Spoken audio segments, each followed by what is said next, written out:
Hi, this is Jonathan Santos, and this is my presentation on Project Unicorn.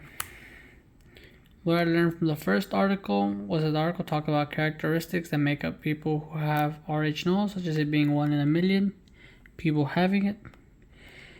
And overall, what I learned from the first article is that those with RH-null are more than likely to have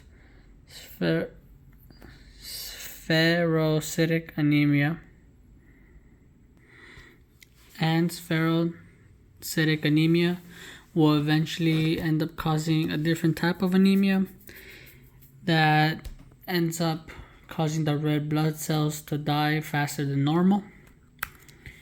What I learned from the second article was that it talked about, the summary about the second article was that it talked about what effects people with RH-null have, such as RH-null cells have increased rates of passive and active cation, which results in the dehydration of red blood cells. Overall, what I learned were the effects that RH-null has on the people, and that they're not as healthy as normal people due to such effects.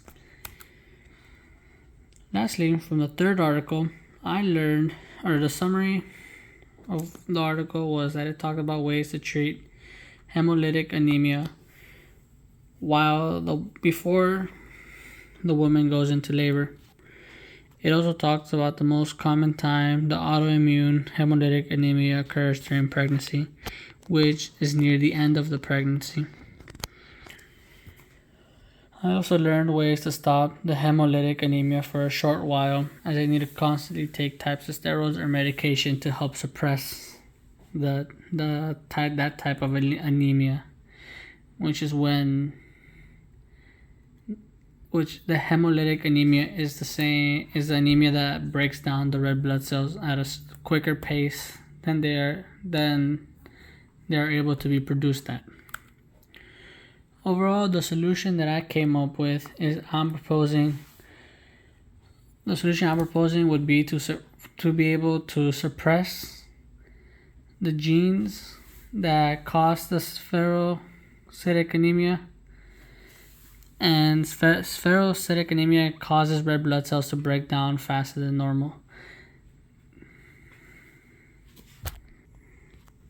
Another reason why I would propose to help suppress it is that spherocytic anemia causes fatigue, shortness of breath, and faster heartbeat, which overall is not good for the patient. And these are the 3 links to the articles, and thank you for your time.